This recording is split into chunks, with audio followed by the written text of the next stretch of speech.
Hi, Hi. Lydia. Hi. Lydia. Hi, everybody. Hi, everybody. Lydia is from Malaysia. Jesse is Hello. one of the instructors in Leica Academy in Australia. Hi. Hi, everyone. Good afternoon. Thank you for joining. Maybe a few more minutes while we wait for other participants, as we will be turning the video off during the session. Maybe it's a good time if you want to say hi to Jesse and chat a bit here. Thank you. Hello, Jesse. Hey, how are you? Hello, Jesse. Good to see you. Hi, Jesse. Hello, hello. Hi. Can't see everyone. Huh? Hey, Good to see everyone. Hi. Hi, Bobby. Hello. Apa kabar? Bu Halo, Yose, Jackie. Halo, Pak. Panca, how are you, everybody? Robert, thank you for joining. Robert. Halo. Ada Yosi. Yeah. Kabar semua. Eda. Good morning from England.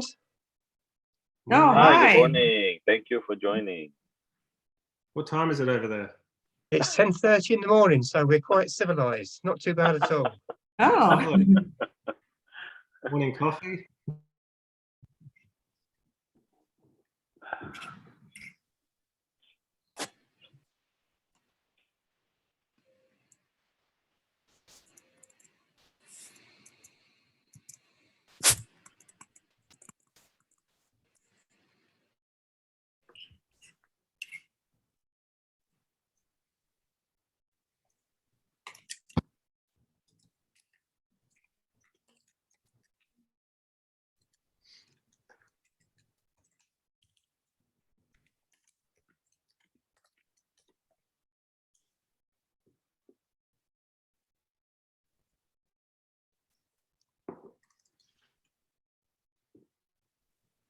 Wow, somebody's from Portugal. Portugal. Wow. That's me. Oh. Thank you for joining. Thank you. Thank you.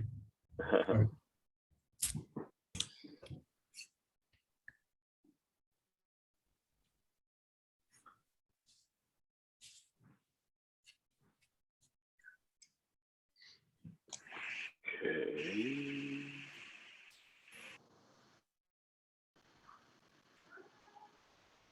Hi, Pak Jerry.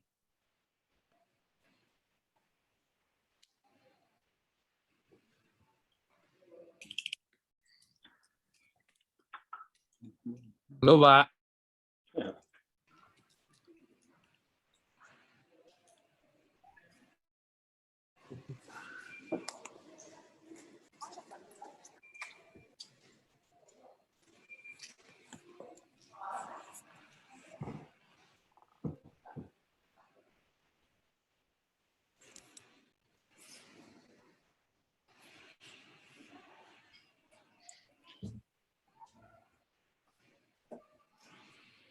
Maybe we give about three more minutes. We start at 4:40. Jesse, Ronnie. Yeah, that's right. Yeah.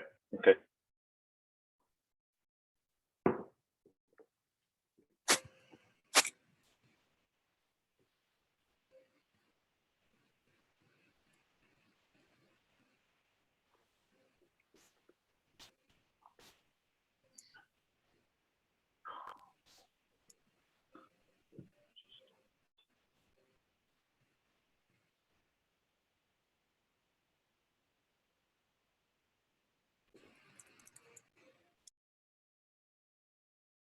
It's still cold in Melbourne, Jesse. Still, or getting warm. It's starting to warm up a bit. Yeah, it's springtime, so it's the sun's out at least. Must be pretty. Yeah. It's looking good.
We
have 65 people here.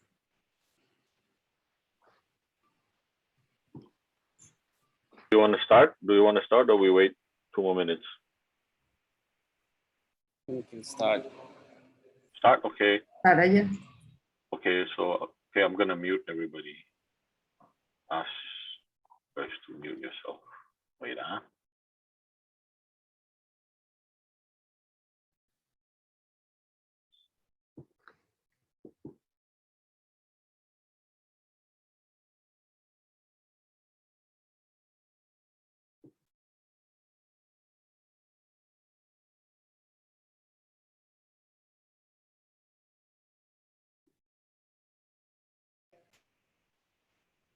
Okay, Ronnie, Jesse.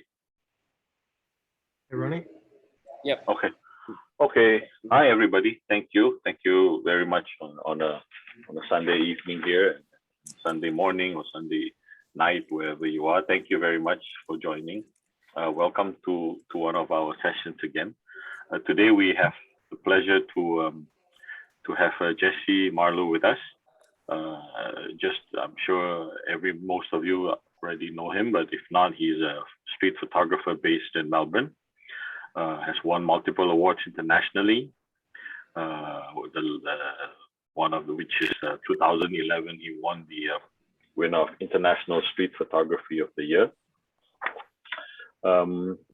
He also, aside from awards, he has had many solo exhibitions and launched a couple of books, which he may talk about during this session. Currently, Jesse is part of the Leica Academy instructor team in Australia. We were fortunate to have him in Jakarta a few years ago. So some of you may have been there to join. It was a good session, and we sure hope that in the very near future we'll have him back here again. So thank you, Jesse, for your time. We have Ronnie also. Thank you, Ronnie, to help go through this session. Again, if you have any questions, please put them in the chat box. We'll go through them along the way, or perhaps after the session. So the session is being recorded and will be put in our YouTube channel maybe in the next day or so. Any other inquiries, please let us know. Send us your email if you want a copy. And I think we'll go on from there. Thank you very much again for all your time. Have a good session. Thanks, Bernard.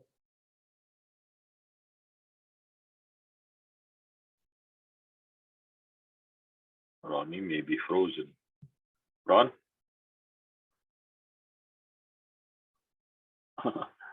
Sorry, I think we lost him. Ronnie. We lost him in a bit. That's all right. Well, Hey, Ronnie.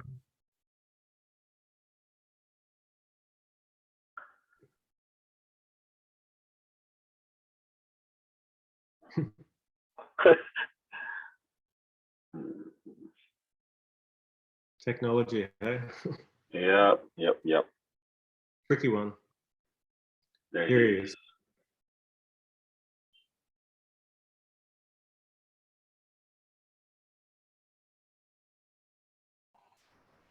Ronnie, you okay?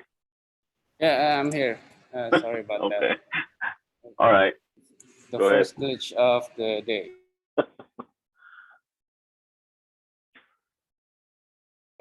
Hey. So yeah, Jesse, thank you for agreeing to having this conversation. So basically, this is the fifth edition of the Leica conversation with Leica Soul Jakarta. So basically, we're doing casual conversation about photography and photographers' work from either domestically from Indonesia and Pacific. So thank you, Jesse, for agreeing with this. And we met like back in 2018, if I'm not mistaken. Yeah. Yeah, it was 2018, I think. 2000, yeah. Yeah. Things have changed. Well, I hope we'll encounter cross our path again soon Yeah, after this absolutely. pandemic. Anyway, I've been following for your work since quite some time. I mean, like I'm still a street photographer, so I think you're one of the names that I look the work that I look upon before and now. So maybe you want to start the presentation? Maybe because I know your work from the color ones, and now I think you want to present some of your earlier work first. Yeah, I thought I'd start off with showing some work from I suppose my first body of work that I produced as a much younger photographer. I got into photography through taking photos of graffiti around Melbourne, and back in the sort of the 1980s when I was a little boy, and it was I did that for about 10 years, and then it was during, I think it was after high school. What's that? Were you also doing the graffiti, or you just photographing? Well, I did a little bit, but I wasn't very good, luckily. So I was better at photography. But a lot of my friends that did it, I sort of went off and photographed them while they did it, and I suppose that was where I kind of got into the documentary and the street photography work. But I stopped doing that, I think, when I was about 18. So I went off to photography school, and I suppose until that point, my only experience with photography was shooting the graffiti walls. But upon seeing the work of a lot of the masters that I was sort of shown when I first got to photography school, it really, I suppose, broadened my my knowledge and sort of set me off in another direction. And I went off, I basically went off photographing the streets of Melbourne with this earlier work, this body of work that we're looking at now, this series, which was all candid, all black and white, and all shot on the streets of Melbourne. And I did this work for probably about 7 or 8 years. I sort of worked on this series. So it started. It was just an ongoing project that was just something that I started. This is my being out on the street with a camera. And there's a lot of photos from this period that I was sort of, I suppose, learning the ropes with shooting in public.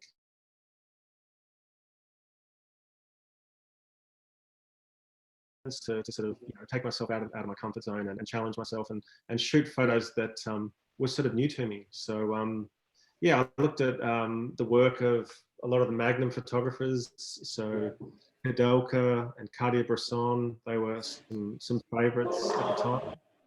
And like things like the Decisive Moment was a really kind of key.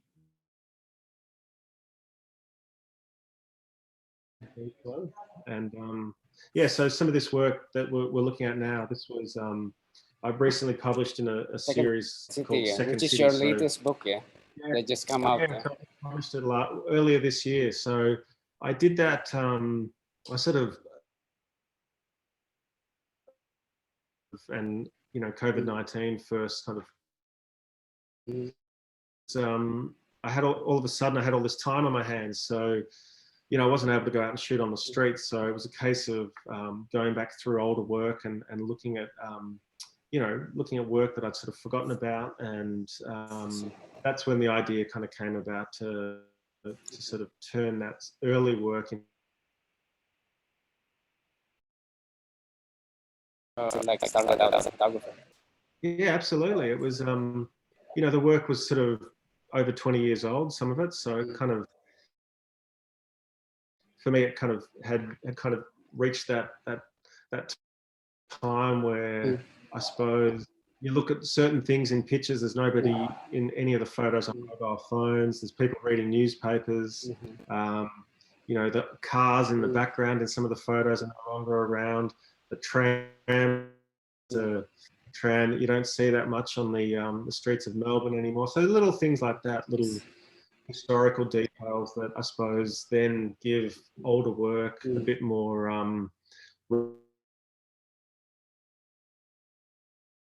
was an interesting kind of. Yeah, it was also interesting when you said that you were like learning the rope from the black and white photographers and Magnum photographers. Yeah. Because it's so different. I was so interested with this. It was so different with because you're known with your color work, right? And when I see that, like you said before, you look at the Kubilka and some other Magnum. I mean, like when I see these pictures, I didn't know, well, this is in Melbourne.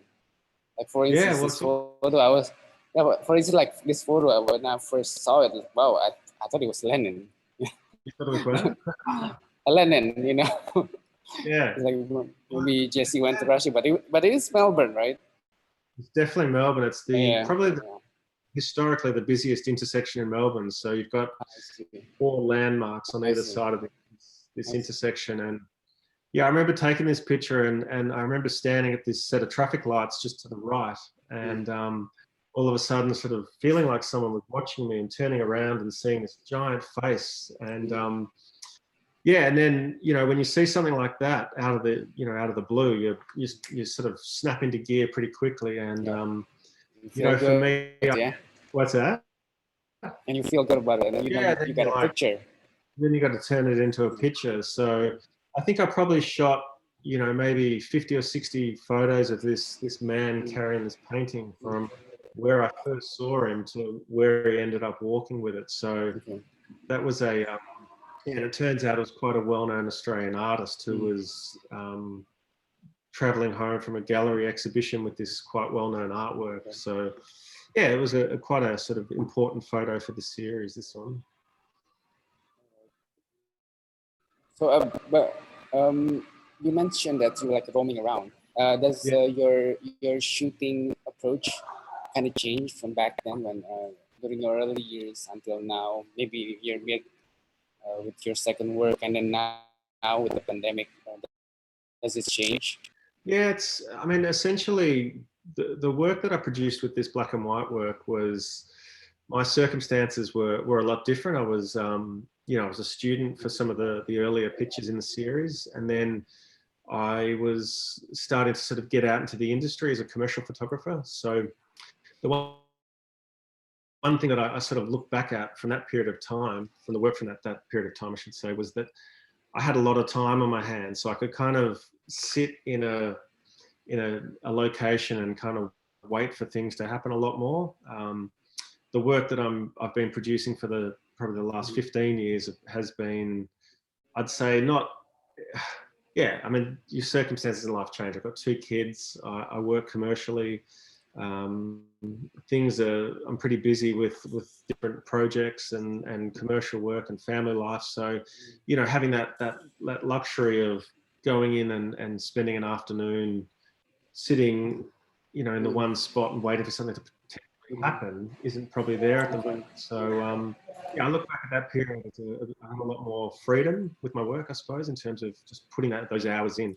And then I kind of, I sort of, nowadays when I shoot, I probably don't go out and set aside blocks of time to go and shoot anymore. A lot of the work that I've been producing this last 10 or 15 years has been photos that I've taken on my way to, a commercial job, or on the way to picking my kids up from school, or walking around the block to get some takeaway dinner at night. So they're just photos that I've just amassed in a different way. So yeah, this work was that there was a lot more time devoted to just sitting and kind of, you know, anticipating and hoping that something might actually happen. Okay, cool. Cool. Yeah. I was asking that there's some photographer like what you were doing before, sitting in the corner, waiting, and then you let people pass by, and then wishing something will happen, because you have this we tend to have this kind of like gut feeling that, oh, something might happen here. Yeah, yeah. And then also there's some photographers who just like, roam around and, okay, maybe I turn left or I turn right. So there are a few photographers who did different things. So I was like kind of curious, well, what kind of approach did you do before? And Yeah. now, So this picture here, this was a spot in Melbourne where I spent a lot of time. So this was the main train station, and this is the sort of the foyer to it. And I remember on the right of the picture, there's someone's leg that's completely out of focus. And I remember I'd sit on these steps every afternoon. I'd travel into the city, and this is where I really kind of learnt to, I suppose, test myself and get close to people and sort of, I suppose, kind of test how close you can get to someone without them knowing you're there and being able to take their photo. So yeah, I suppose it's probably a slightly different approach to the work I'm doing these days. But I suppose this is where that I really learnt that, develop that confidence to be out on the street and not sort of feel inhibited, which, you can often do when you're out there shooting these sorts of, it comes with time, finding that confidence. It's not something that you can just kind of go out and all of a sudden feel comfortable. So, yeah, so those, I think, first sort of in that spot there, sitting there and just watching the world go by.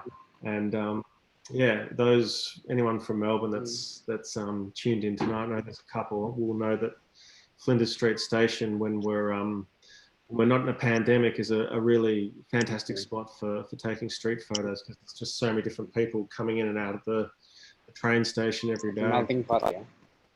It's a real melting pot, yeah. So back this photo there's a lot of subcultures that would kind of meet there. Young punks, yeah, and just a really nice sort of tender moment. It turned out someone saw this photo in the book and knew that guy and went to school with him. So I found out a bit of background info about him, which was quite interesting to hear. Sort of 22 years later. That's kind of cool. Yeah, and I think that was taken with the M4P. So that was the first Leica that I had, and that was it was an interesting camera to use. It had no light meter, so I remember I was carrying a light meter around in some of the earlier years, and wasn't sort of all that. Yeah, so I suppose the best camera to use for that sort of picture. But I then switched to the M6 not long after. So that was the most. It is also interesting when you said that you're like trying to find your confidence, and it's like you're learning things, which how close can you be? Because Absolutely. then I also realized that maybe some people have their own kind of comfort. How do you say it? Comfort distance. Like some people are kind of okay.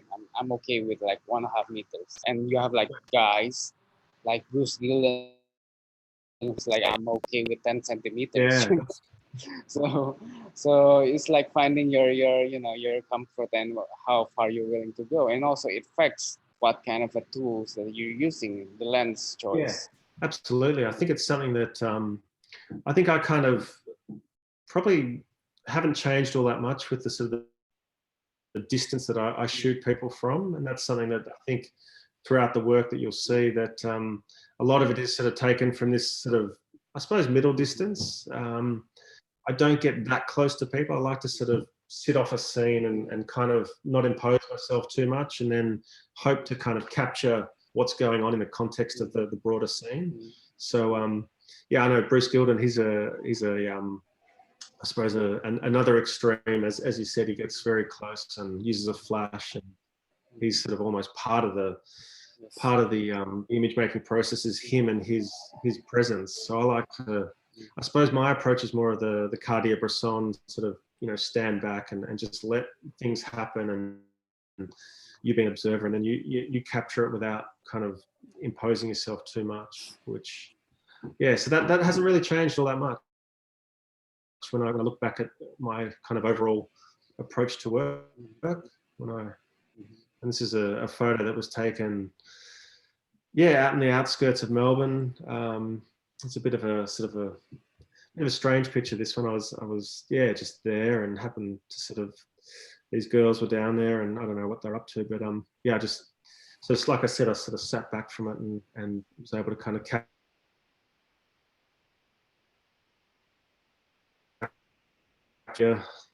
just be there without imposing myself too much. Like when you're on the streets like this, I mean, like maybe it's different for sure. It's different now because you said you have like lesser time available now with your job, yeah, and also now the COVID, like putting COVID aside, how do you schedule yourself to when you have like a project to do? I mean, like your own project, not the commission one. I mean, like, okay, I'm gonna do this like 3 days, or I'm just gonna do it in the weekends. Do you do something like that consciously, or just like, okay, maybe I'll do it today, just when you feel like it? Pretty much, probably the last, I'd say 15 years, I've kind of avoided setting aside blocks of time to go and shoot, because I find with this sort of work, it's something that you can't really force or rush and put a time limit on.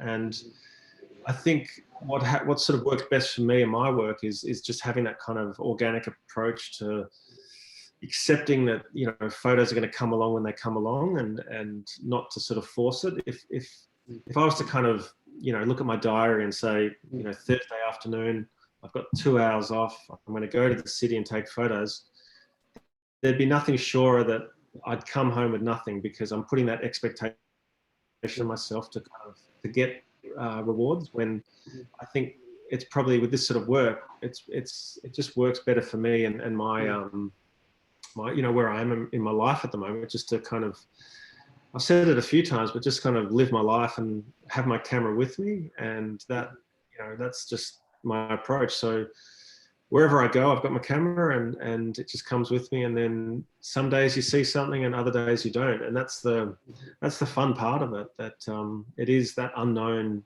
element that really kind of, you never know what you're going to get.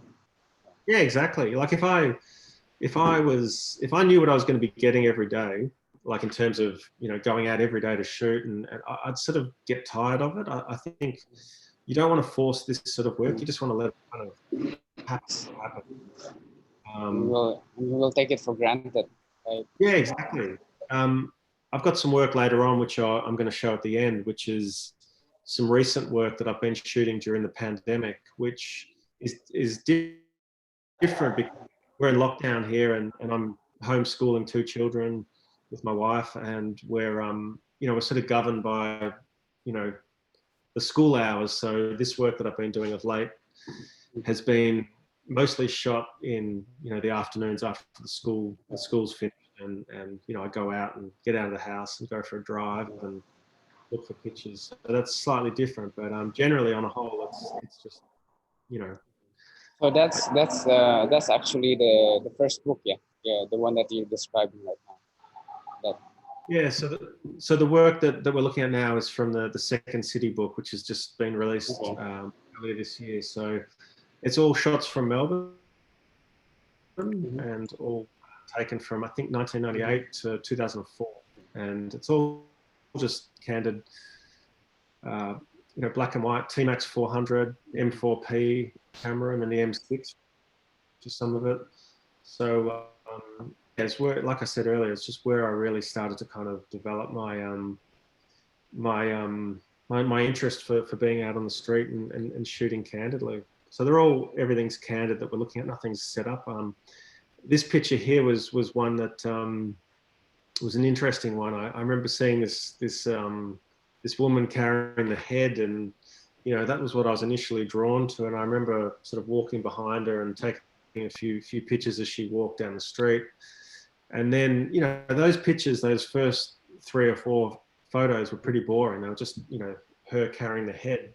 It needed something else. And I suppose just that kind of that perseverance, and it's something that I talk about a lot when I do my workshops with Leica, is that you don't just, I always tell people not just take one picture and think they've got it, because you keep walking and you sort of stick to a scene, and you really explore it if it allows it, and then you get lucky, like you get this woman walking past the poster. So that's my approach in a nutshell, that one picture there, just to really kind of explore the scene, and if it's a photo that allows it, a scene that allows it, just stick with it and see what happens. How long did you follow this woman with the head?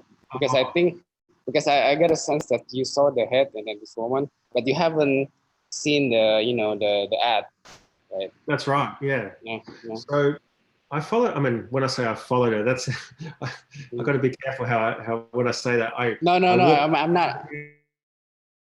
I mean, you're stalking her. But Yeah. keeping a nice distance and walking behind her and just snapping as I walk. But I think I probably took maybe 15 pictures. So I think I ended up at the traffic lights. See where the couple in the background are standing. I think I started maybe 15 meters behind where we are now, and then we ended up at the traffic lights, and that was where I think she crossed and I went in one direction. And I think I'd kind of realized that I wasn't going to get a better photo of her after she'd walked past the poster. So I stopped at that point. You reached the peak. It's sometimes quite rare that you have that feeling when you're out there on the street, when you know that you've got it. A lot of the time you get back home, and then you find little things in a picture that you didn't see when you were taking it. But with that one, I sort of knew that the two had kind of come together, and I'd captured it, and it had worked out.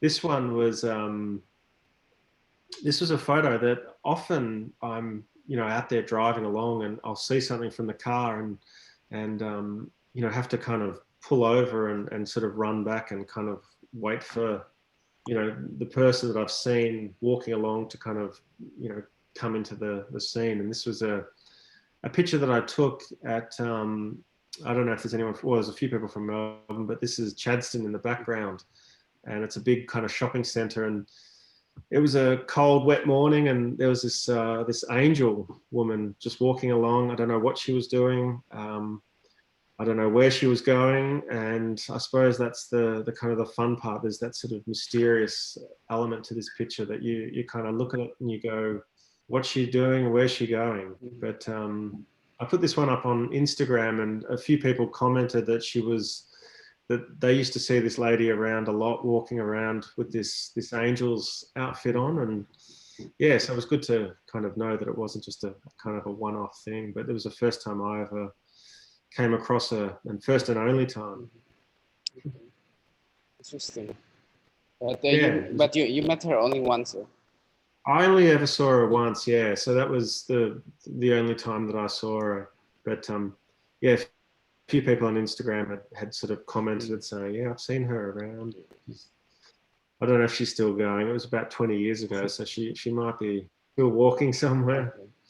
So yeah, this was when I kind of switched to color. So this was 2004, and I think I spent the next 9 years working on this body of work, which I did this book, Don't Just Tell Them, Show Them, which you can see from the top. That photo there's where I got the title from. I spent 9 years shooting this work with the M6 camera, and all with the 35mm lens, and all with I think it was Fuji 400 film, and it was all horizontal. So every picture in the book is horizontal. So for that 9-year period, I became really, I suppose, focused on trying to kind of, build up a visual consistency throughout the work, and that's sort of how I achieved it by using that one lens, the same film, and all horizontal. And yeah, so the book came out, I think, about 8 years ago, and it's I'm about to do a second edition of the book, I think, later this year, early next year. So it's sold out there. Yeah, it sold out a few years ago, which was really good. But I'm just working on the second edition now, so trying to kind of revise it, change a few of the photos around, and do a new version of it. So hopefully I'll get that out later in the year or early next year. So that's sort of my latest kind of little lockdown project that I'm working on. So I want to ask a question about the titles. Actually, I mean, like, I think the second city, I think, probably is the shortest of compared to all your work, because it's like a whole sentence. People like don't tell them the show, don't tell them, show them, and then there's another one. I don't know. Anything can happen and probably will. Yes. I mean, like, how do you come up with these titles? I mean, like, for this one, I knew because it's in the picture. I just knew now. But how do you actually find titles? Like, do you actually found the title before you have the plans to make a book, or when you have a book, then you just like, I'm gonna find the title?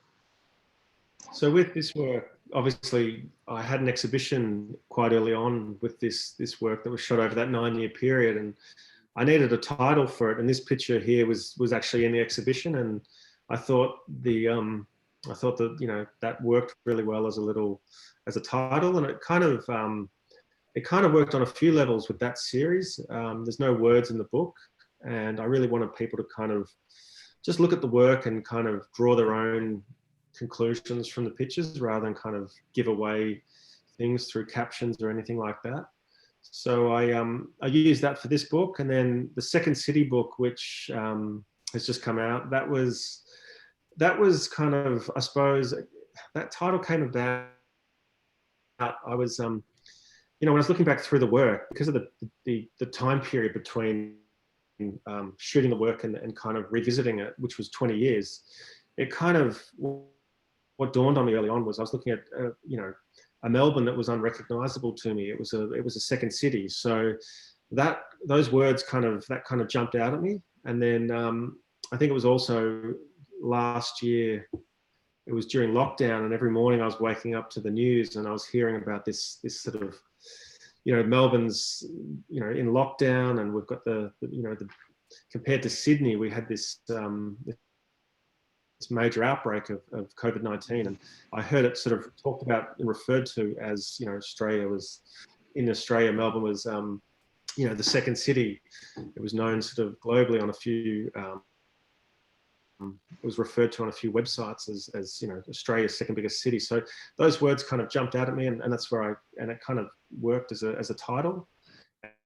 And then the latest work that I've been doing, Anything Can Happen and Probably Will, that title came about for an exhibition that I was doing with Leica a couple of years ago, and I got that title from I've got a book of famous quotes that my dad gave it to me when I was in high school, and I've still got it on my bookshelf up there, and I sort of needed a title for the exhibition, and I sort of flipped through that, and I read that, and I thought it really suited the work, and I think so. That's kind of where that title came from. And looking at that work now, which we're going to look at in a few minutes, it's work that's sort of that's been shot over the last 7 years that kind of takes us up to this kind of COVID period, and I think it kind of leads us into that kind of COVID period really well. Anything can happen and probably will. So yeah, that's where they've come from. All right, before I'm gonna let you I just talk about your work, the first color work that you did. For anyone who wants to ask questions, Jesse, you can type up in the chat box. and we'll read some to Jesse as we go with the discussion. Yeah. Oh yeah, tell us more about this series. This series, yeah. So it was shot over, I think, from 2004 to 2012, and I was traveling a lot. So a lot of the photos are from Melbourne, but a lot of them are from Europe. So what I suppose, yeah, the sort of the main kind of, I suppose, theme throughout the work is just this sort of, I suppose, this consistent look of kind of looking for these quirky pictures that kind of raise more questions than answers. And yeah, it was a kind of a very long-running body of work, 9 years, same lens, same film, all horizontal, all color. When I work on a body of work, I never mix up color and black and white. I want to sort of build that visual consistency throughout a body of work. And I think it's this body of work here where I suppose I started to feel like I started to find myself as a photographer and find my own voice. With the black and white work, I was sort of, I suppose, really influenced by Cartier-Bresson and some of those Magnum photographers that I talked about earlier. With this work, I wanted to be a graphic designer when I was a high school student, and I think this is where I started to kind of see graphics and color in my work, and I suppose that's the kind of direction that the work's kind of headed down over these last 15 years. So if we sort of go through these pictures, you can kind of see, you know, there's sort of, you know, quirky kind of pictures, and the color and graphics start to kind of really come into my work. There was what's that? You were about to say something? No. I was saying maybe you have more humor now. Yeah. So there's an Australian painter called Jeffrey Smart, who's a really quite famous painter whose paintings really influenced me during this period. And he kind of played around with scale, and he'd sometimes make people quite small in the frame. And yeah, he played around with sort of, you know, sort of the built up urban environment. He found kind of inspiration in really sort of mundane kind of, you know, street scenes. And I think that started to kind of influence me a bit. Yeah, I think I was really kind of drawn to the way he saw the world, and tried to kind of bring that into my own work, you know, in a photographic sense. So this photo was taken.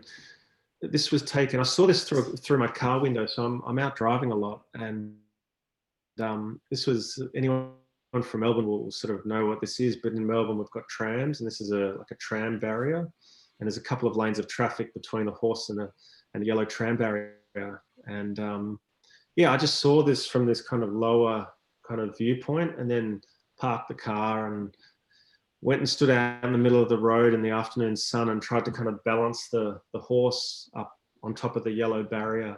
And then as a picture, it was working, but it was a bit abstract, and I sort of needed to kind of wait for someone to walk through so that it gave the photo a bit more scale, so that you can see that it's quite late afternoon sun, and it's really sort of being brought to life with that yellow and the horse lighting up. But yeah, then it was just a case of waiting for the guy to walk through with the trolley. Yeah, I mean, like for us who live in Indonesia, this kind of light is kind of non-existent. So yeah. I mean, like for us growing up as a photographer, I'm like my generation, like, and when we see a photographer from Australia like you or Trent Park or some of the guys, and you see the streets of Sydney, Melbourne, so they have natural reflectors. Yes, absolutely. We've got the strong light over here. So this this was, you know, afternoon sun, and it's, you know, it's west facing, so it's just getting that full sunlight, and just as you can see, it's lighting up. I think I shot this on transparency film with 50 ISOs. So during that Fuji 400, apart from this photo, there's about two or three 2 or 3. I think I shot probably maybe 5 or 10 rolls of film over that period on the Fuji 50 ISO film, and this is one of those photos. So the colors really, it's got that real saturation in it, which which some of the other photos in the series don't. But yeah, it's just it all kind of came together with this one. That's a question actually. Mr. Quick one. There's Ruby is asking whether you shoot like solo, alone, being a lone wolf, Lone wolf, or or you have like a buddy. I'm pretty much a lone wolf. When I go to Sydney, I've got some good friends in Sydney that I sometimes shoot with for little periods, but I don't like going out and shooting street photos with other people just because of the whole, it's such a, for me, the time that I sort of, when I do go out and shoot, it's really sometimes, when I do set aside times, which isn't that often, it's really trying to get into the zone. But and I find, if I'm out with other people, I find it hard to kind of sort of get into that rhythm. And there's also that element of, if you, 2 of you are out shooting something and you both come across it, and it's whose picture is it? Yeah. Working solo, yeah. Apart from when I'm on. And you get into that trance, right? I mean, like you're fully aware of that, you're doing this, Yeah, absolutely. Yeah, I think it's important to. This sort of work in particular sort of goes hand in hand with sort of getting into your own sort of rhythm and finding that rhythm that works for you, and kind of just going for it rather than, I find it a bit awkward going out and shooting with others. Okay, we'll continue first. Yeah. Yeah, so this was, I think this was from about 2005 or 6. I can't remember how, it's a fair while ago, but it's one of the earlier color works in that body of work. So yeah, I don't know when it happened, but one of my, I suppose, visual triggers that I do look for when I'm out on the street is workers, people in sort of high vis outfits carrying things, and you'll sort of see with some of the next few pictures that we look at that's kind of continued on for probably the last 15 years. Finding groups of workers and kind of, I suppose, sometimes just waiting and seeing what they're up to and what they're doing and where they're going, and looking for potential opportunities. So this is some workers carrying in some big sheets of plywood into a building in the city in Melbourne. And yeah, I think there's a few more that we'll get to in a second that are from that same approach. I took this one. This was taken in Italy, and I took this. This is quite different to some of the other photos where, how I've talked about kind of exploring a scene and kind of checking out the sort of the potential opportunities and shooting it from a few different angles. This photo here was like a one-off moment. I was standing at some traffic lights in Bologna in Italy, and at the corner of my eye, I see this girl running across carrying the balloon, and then it's you've really got to move fast and kind of frame things up. And I think taking this here, when I kind of got this film processed, and I don't think I kind of knew I had it when I shot it, but when I got the film back and I'm looking through it, and everything was kind of lined up with the angles and the line and the arrow. It was one of those nice surprises that you got back when you shot film and you had that sort of suspense between shooting a photo and seeing that photo. So yeah, this was, I think, in 2007. Must have made your day. Yeah? Must have made your day. Yeah, well, I think my film days. So all of this work here was, like I said, it's shot with film, and then I switched to digital in 2014 or 15. So I became a really impatient film photographer towards the end. It was probably the right kind of change for me going digital, because towards the end, I was working commercially with digital, but still shooting these pictures here, my personal work with the film camera. And yeah, towards the end, I was starting to kind of, you know, take a picture and think I had it and wanting to look at it, but being on film, not being able to. I'd drive off to the lab in Melbourne and drop my film in and wait in the car park. Okay. They'd call me and they'd say, "There's something wrong with your camera. You know, there's only 2 shots on the film." And Oh no. I was sort of, yeah, I suppose I was becoming that impatient. If I thought I had something, you know, 5 pictures into a roll of film, I'd go and get it processed. But so going to digital was the right move. But do you shoot more with digital? Yeah, I think I've definitely started shooting a lot more, because you sort of, I think I start to explore a scene a lot more if it allows me with digital. With film, there's always that feeling like there's someone on your shoulder telling you, you know, this is costing you. So every picture you take has got to be, you know, kind of a bit more thought about. Yeah. So with digital, I feel like I've started experimenting a lot more with just things like exposure and kind of like underexposing a bit and playing around with things like that.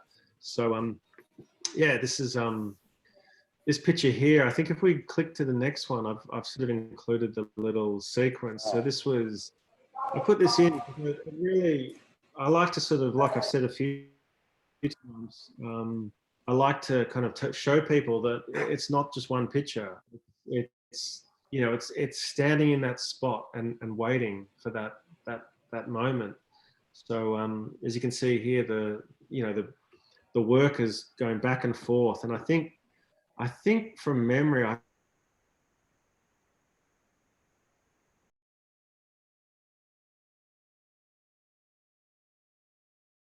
timber up, and from memory there was maybe like 4 or 5 sheets of timber that he was carrying, standing on. Yeah, it's I like to sort of show this, to show people that it's not just that one photo. There's a lot of work has gone into getting that moment with a lot of these pictures. Since the beginning that something might happen. That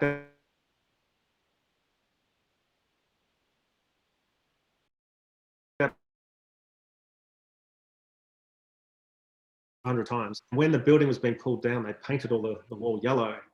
So that initially drew me to the way home. I'd always drive past it just to see if something was happening. And there was with that yellow and the blue sky, but it needed something else. And often with this work, you just get lucky. And one day I was driving home, the stop sign had fallen down. It was on the ground. And the time that I drove past that day, they were dismantling the timber, and I stood there. I stood there for 20 minutes, just, you know, shooting every time he walked. Film 3 or 4 shots every sheet that he picked up. So a lot went into that one. It's still there. That hoarding's been there for like 10 years around the corner from my house. It's all painted black now, which is visually not as exciting. But I still drive past it every day on my way home, hoping that something else is still going to happen there. But I'm yet to see anything exciting. But probably you haven't got the sign yet, because the sign is like, when the sign was being put down, okay, maybe I should stop. Maybe I should stop for a moment and photograph this. And maybe you just need to wait until that stop sign go down. Yeah, the stop sign is still there. It's back at the top. A few people saw this. A few friends joked that I sort of went there the night before with a screwdriver and undid the stop and let it drop, but I definitely didn't. So that was, that's one of my favorite pictures. But this is still film, or already digital? Yeah, so this is all still film. So the film, we'll see, but this is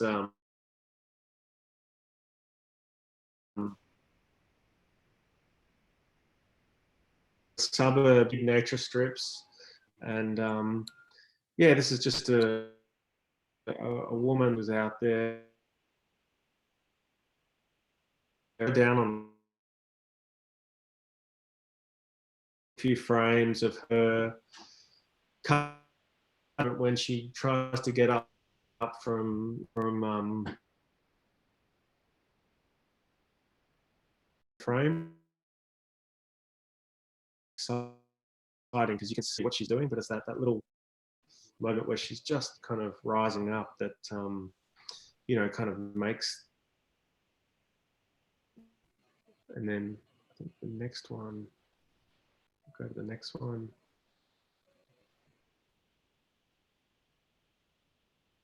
This was and probably 100 meters away, and I saw them carrying this giant piece of glass, sort of make it a picture. And the first thing I did was look at the truck that they'd sort of walked from, and I counted how many sheets of glass they still had on the back of the. I think it was 3 or 4. So I knew back and forth. So then I suppose all I did was wait for them to keep, you know, carrying the glass through. And I think from the reaction of the guy on the second from the end on the left, the big guy, he's kind of aware that I'm there. So I think it must have been one of the last sheets of glass from the pile, because he knows what I'm doing. My cover's blown by then. So but a few people have told me that sheet of glass is probably worth about $5,000. So I knew that they weren't going to you know, let go of the glass and sort of, you know, start questioning me. They just sort of, they didn't mind. So I just stood there and shot away. But I didn't know. At first, I didn't know it was a glass. I thought, this is what are these guys doing? Yeah. But then there's there's numbers, like, yeah. okay. Yeah, and there's and you look at the second guy from the right. He's got the suction grip. Yeah. So this was I think that was 2010 or 11. So it's 10 years ago now, that picture. So this is the you can see the workers and the guys in the high vis creeping into the work, and it's something that I'm still shooting today. Well, there's a question from the audience. I think it's quite also relevant to the context. When you go out to the street, like on the any kind of day, do you have like a particular mind what you're going to shoot, or a place that you want to shoot, or a subject, or you just I'm gonna go out, I'm gonna let things lead me, Yeah, back when I was shooting this work, it was a case of just going out there and taking whatever really kind of caught my eye, rather than kind of having set themes in my work.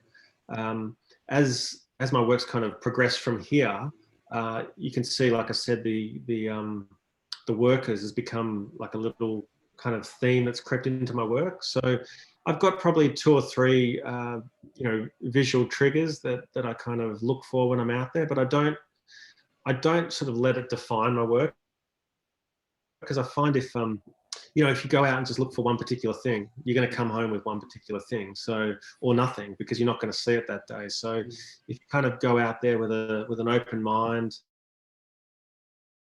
and be able to do any sort of picture, you're going to get more reward for the work you put in. And I think with the work that I kind of shoot and have shot with this color work, it's a case of, I suppose, what I look for is kind of strong color, strong lighting, and where I can kind of introduce a human element doing something within the frame. That's kind of, I suppose, my main kind of things I look for when they all come together in one, rather than kind of looking for one particular thing. Yeah. This was Yeah, so they were shooting a lot of animals. I kept kind of encountering animals with this this body of work. I haven't, with the newer work that I've been doing, I haven't shot a dog or a cat out on the street in ages. But during that period, I don't know what it was. I kept seeing dogs doing, you know, interesting things, and cats. As you can see here, I was driving along and I saw this white cat sitting on that ledge, and you know, when you see a white cat out on the street, it's something that really catches your eye. And I you know, parked the car and I kind of crept up quietly with the M6 and kind of framed it up and focused. And the cat looked at me. I took one photo. Then it kind of got up and started walking along the fence. And then I took the second shot where it is now. As you can see, it's sort of leapt off the fence. And you know, I had no idea if I'd sort of captured it. I sort of hoped that I had, but it was another one of those pictures where that suspense between, you know, the taking of the photo and getting the film back was kind of, yeah, it was quite an anxious period. I hoped there was something there, and I was nicely surprised. So I think there's somebody who said that there's two types of street photographer. One that shoots a dog, the other one who shoots cat. Oh, really? I haven't heard that one before. But I saw you have a dog picture also, so I'm not really convinced. I must be sitting on the fence because I've got one of each in this series. So I've probably shot more dogs over the years than cats. So I think cats are pretty elusive. When you come across a cat, they're hard, you know, they move quickly. So the dogs are usually a bit easier to shoot. And also, there's a saying about the dog pictures that we took, that it shows the kind of photographer who are we. Oh, yeah. Know? Yeah, I mean, like, I saw the dog picture that you shown earlier. Everyone. Yeah, the dog photo. Yeah. Anyway, just sat there for like hours when I was taking. Yeah, like observing. Yeah, okay, it's just, you know, picture. That's a Anyway, just a joke. I like it. Yeah. And then this was. So if we go to the next frame, if we click to the next one, you can see the sequence with this picture. So I show this sequence here once again to kind of highlight my approach when I do come across something, and you know that I do sometimes really labor over the composition. You can see with the first photo on the top left that the composition is quite messy, and you know I've kind of probably with the second picture I've started to kind of realize where I want to sort of place things within the frame, and you know I start noticing the black box behind the hat, and then it's a case of kind of bending my knees and trying to sort of, you know, line things up. And this is all happening very quickly because I'm standing out on the road. This is a lady standing at a tram stop in Melbourne, and she's looking up the road waiting for the tram, and I'm waiting for the cars to sort of go past, and then I jump out onto the road and sort of, you know, position myself so that you know I can frame it up. So you know when you do come across something like this, it's a case of kind of, you know, bringing it all together pretty quickly. And I think with the third photo is where it kind of came together compositionally. I knew that I wanted to kind of incorporate that yellow symbol in the background on the blue sign. I knew that was quite crucial, and I knew that I wanted everything straight, horizon line, you know, and I knew that I wanted the top of her hat to be where it is in that black behind her. I think with the fourth and fifth and sixth photo, I think I kind of maybe went back and sort of jumped back out and took it from another angle. But I realized pretty quickly, you know, when I got the films back, you know, where the frame was within the sort of the sequence. It was, I think, the third frame where it kind of all came together. But I got a question from the audience. Yeah. How do you describe your street photography style? And how do you, I mean, like, probably, maybe I can rephrase it. How do you actually, when did actually, you know, this is going to be my style? This is mixture of Cartier-Bresson and everything. I don't know it's Cartier-Bresson, but I'm just like give an example that okay, this is probably where I'm going and where. Yeah. So with the work, so far with the two series that I've shown, the black and white and the color, I think it's like I said, the color work is where I started to find my own voice, and that was, I think, a really important discovery. I think it's really important with any kind of creative pursuit that anyone undertakes to kind of get to that point where you can see yourself coming through in your work. And I think it probably took me, maybe 6 or 7 years to kind of get to that point of kind of finding my own voice. And the color work that I've been shooting since 2004, this kind of use of color and graphics stems from, wanting to be a graphic designer.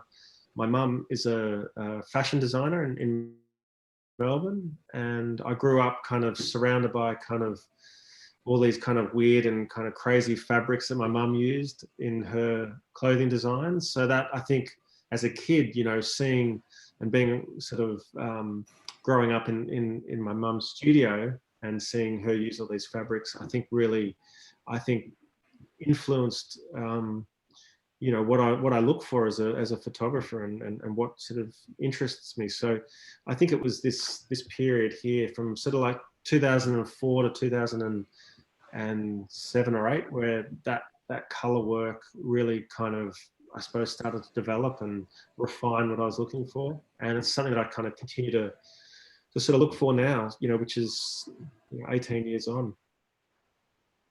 So hopefully that answers that question. But you're still comfortable with that style? I mean, like, are you also still trying, excited to see where I'm going next? Yeah, look, I think with this work here, I think it's still sort of, it's still really sort of present in my current work. I feel it's me. I feel comfortable looking for these pictures. I find I can kind of challenge myself and still be inspired. When you come across something like a picture like this, this was just a fence that I was driving past in Melbourne, and I was drawn to the color. And then sometimes they're like little kind of jigsaws that you put together. You're first drawn to the color, and then I stop the car, and then I get out and I sort of frame up the color, and I look at it, and then I notice the window, and then I start I've always done documentary work as well, and then I start to think, what's through this window? How can I sort of bring this into this composition? And then it's a case of then piecing it together, and then you see the guy working, and then it's a case of then waiting for that decisive moment where he's got the shovel, and then it's all kind of comes together. So yeah, it's kind of sometimes like a puzzle, little pieces that all kind of come together to make the picture, rather than it just being, a random thing that you kind of come across. Like waiting for the rainbows to come out, with all the colors. Yeah, exactly. So I think this picture is another one that really I look at, and I feel kind of sums up my working approach really well. And then the next photo is just a building site. I think the next one, the green one, this is some just like some fencing that I was driving past, and I saw the light coming through it, backlit, and trying to kind of come up with an abstract photo. And then often with a picture like this, it's there, but you're waiting for the wind to kind of blow the green sheeting and kind of sort of turn it into this more abstract picture than it is. So this was another picture where I might have probably taken 20 or 30 frames with film, sort of waiting for that kind of almost like a sail to kind of blow and kind of make it work. You're mentioning that this is also shot in digital as well, right? Like some of the pictures. This is all film, so this is all still with the M6. Oh, no, okay. So this is all M6.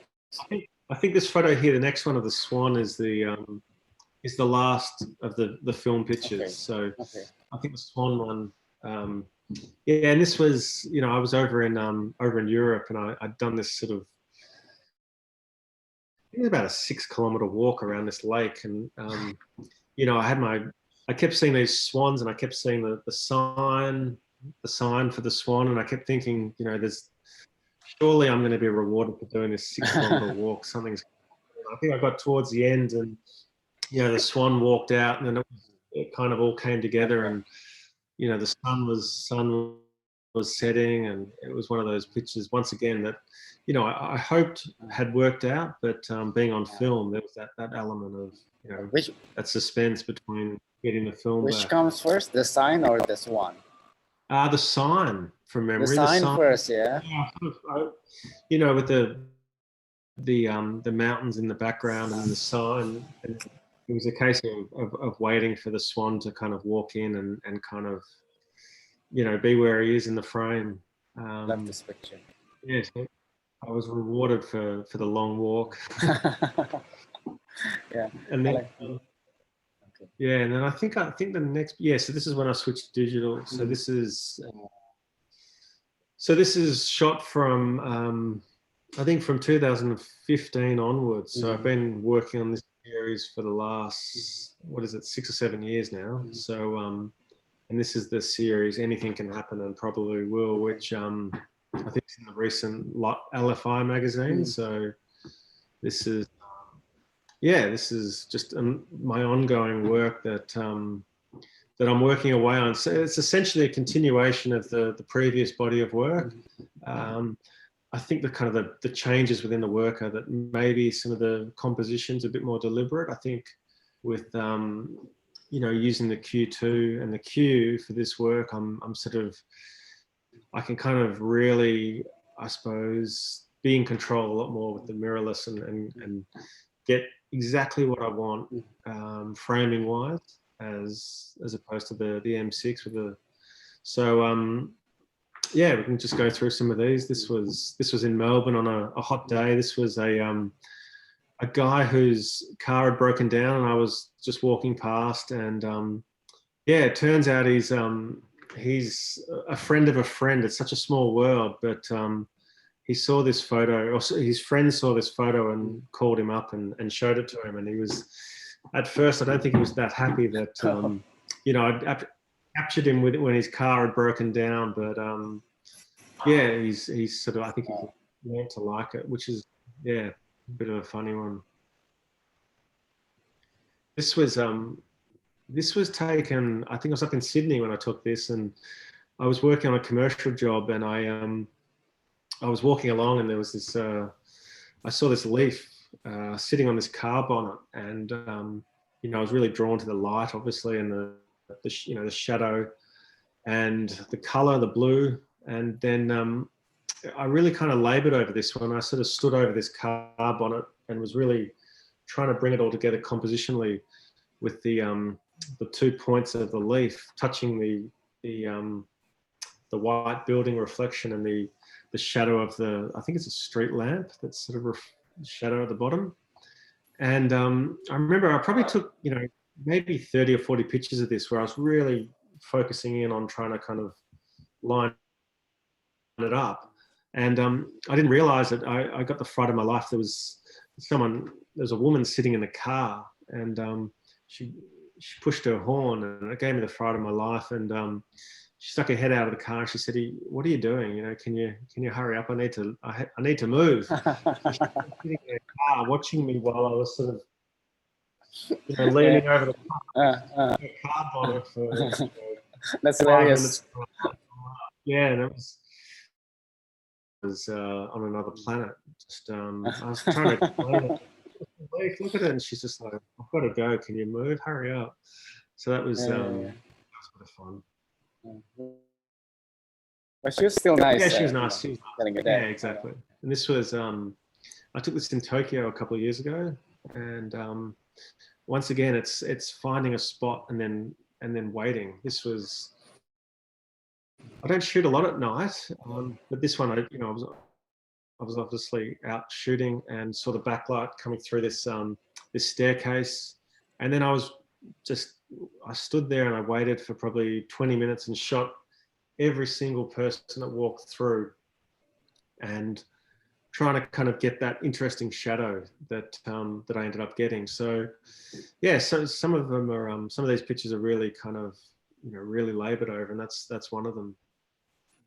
But yeah, But that was before this is all taken in a Q2, the Leica Q2, right? yeah, so it's all shot with the Q and then the Q2. So the this one here I think is the Q from memory. This is 2018. The picture before was Q2. So yeah, since 2015 when the Q came out, I've that's all I've used since, I think, 2015. So yeah, it's been my camera that kind of comes with me everywhere, and yeah, I've sort of, yeah, I love that camera, and it's just yeah, wonderful camera. It suits the work I do, and you know, I do big prints that I exhibit, and you know, they come out at, you know, 1.20 and yeah, really great results. So yeah, can't. So you've been working with 28mm also before, yeah, with the M. Yeah. So, Yeah, so the previous body of work that was shot on film, that was all with the 35mm, and then with the Q and the Q2, it's been a mixture.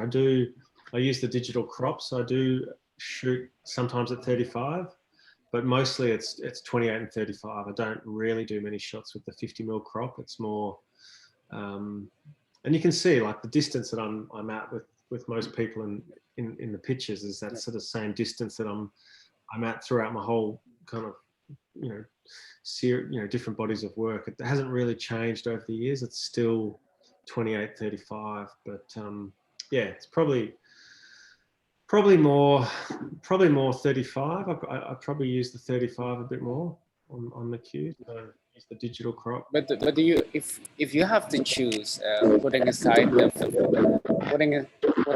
films, stocks and everything, which one do you prefer?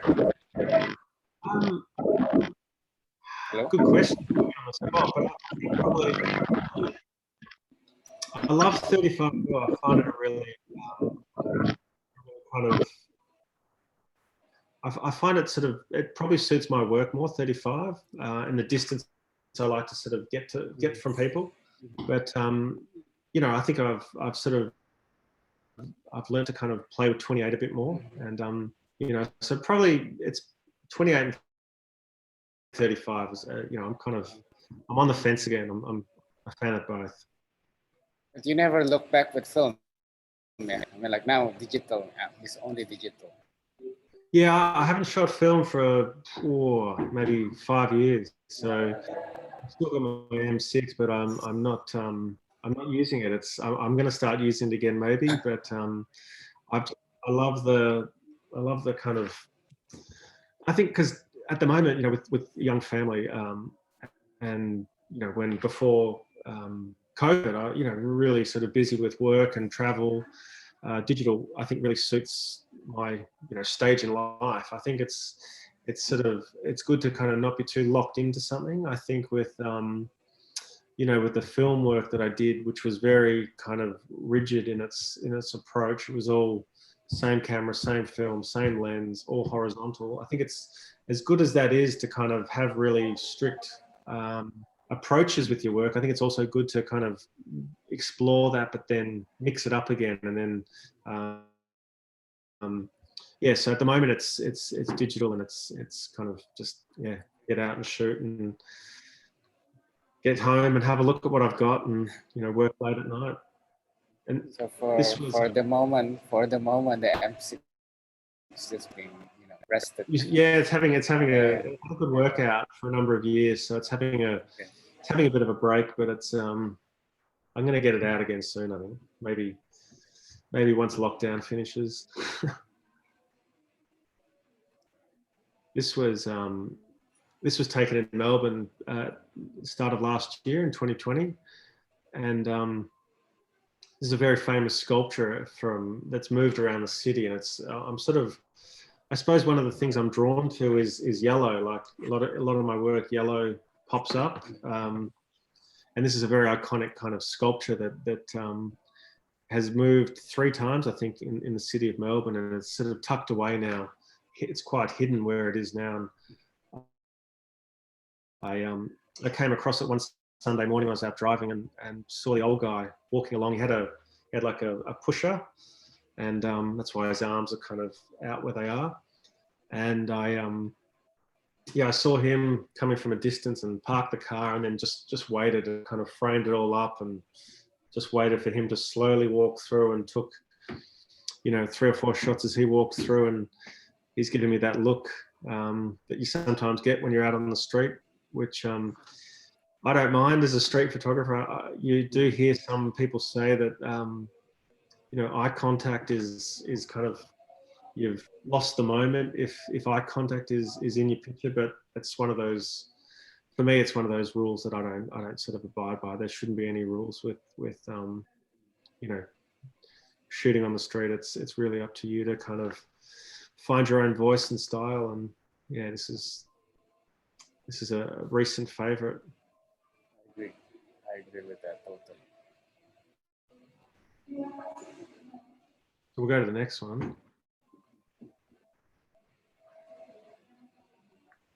This was a photo I took last year, and I think it's just like a continuation of some of the other work, in that I'm really drawn to strong color and pictures that kind of have multiple meanings. And this was a building site in the city, and it's this kind of like tarpaulin that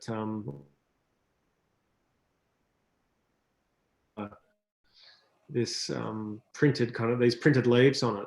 And I saw it one day and just sort of liked the way it worked with the orange, and tried to turn it into a picture, and then just trying to line things up, like the white part of the frame kind of running through the fencing in the background, that kind of sort of accentuates that, I think was a kind of a crucial part to the composition. So it's once again a picture that was quite laboured over, like often my work is. So we can go to the next one.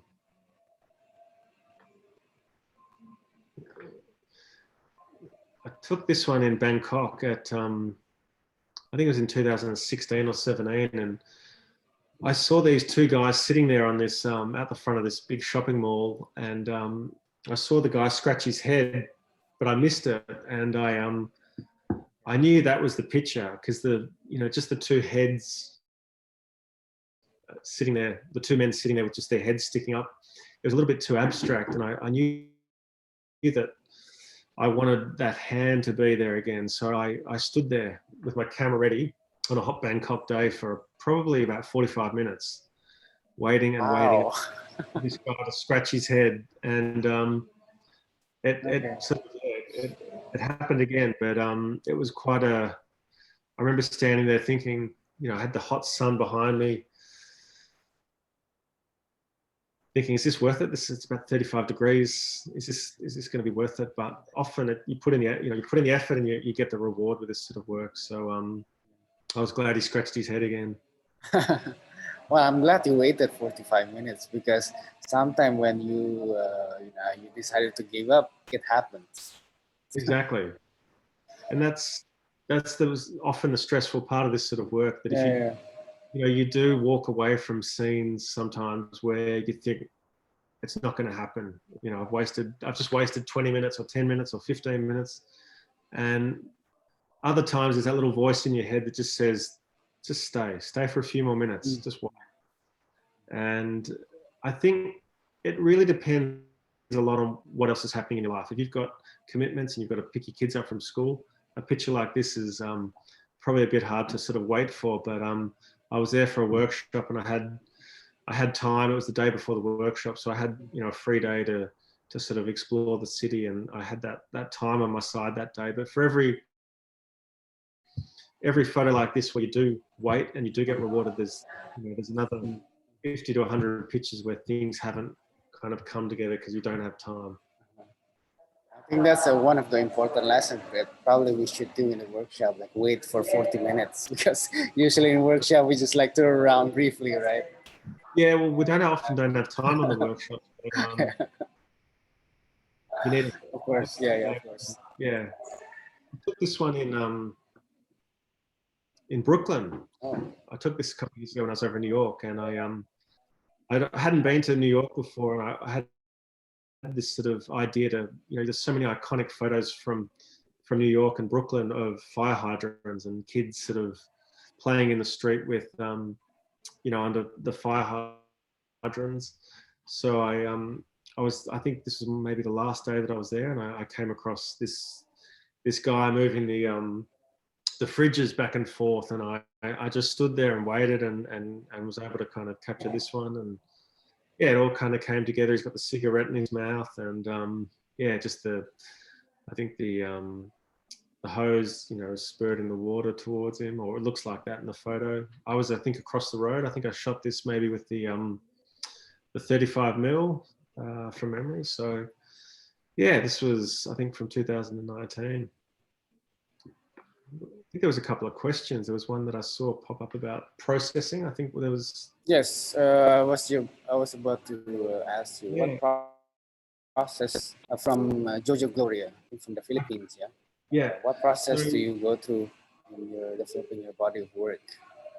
Yeah. So with the film work that I was shooting, that was all obviously shot on film, and then I would process the film, and then I'd use I think I used an Epson scanner, and there's a couple of film scanners that I used over the years, and I would often just do test scans of the work, and then anything that then kind of made it into the final edit of a body of work or that was being exhibited, I'd get like an Imicon scan, proper, big high res scan of the work.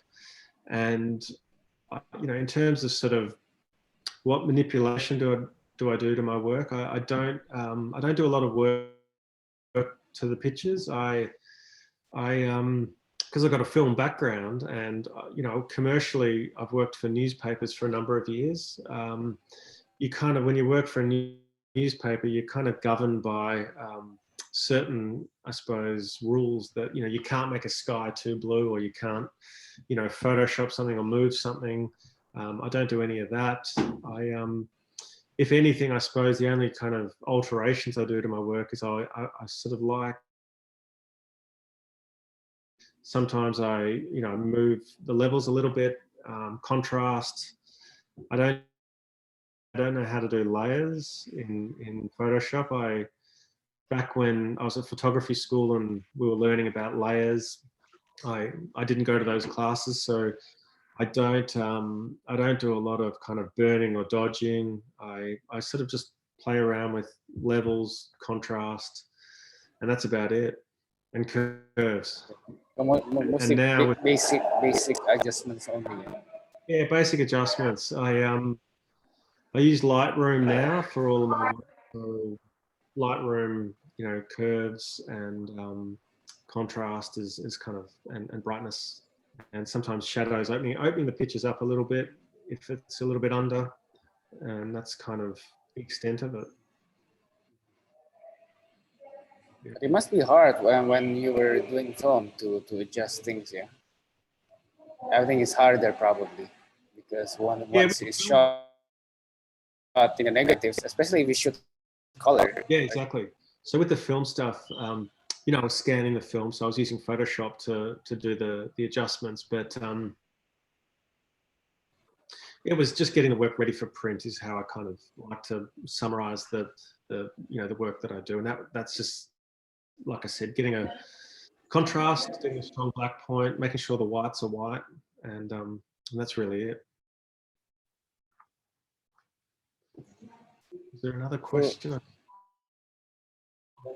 That was one of the questions. There's one asking whether your shoot is. I think you answered it already because he was asking whether you do post processing, which I sure you do. Yeah. So we can go to the next one, which on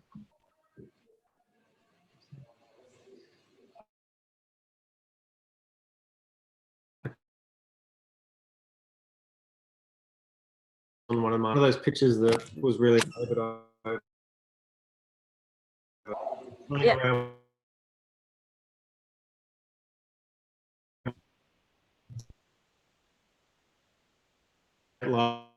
library in Melbourne, a spot where a lot of people go to just, we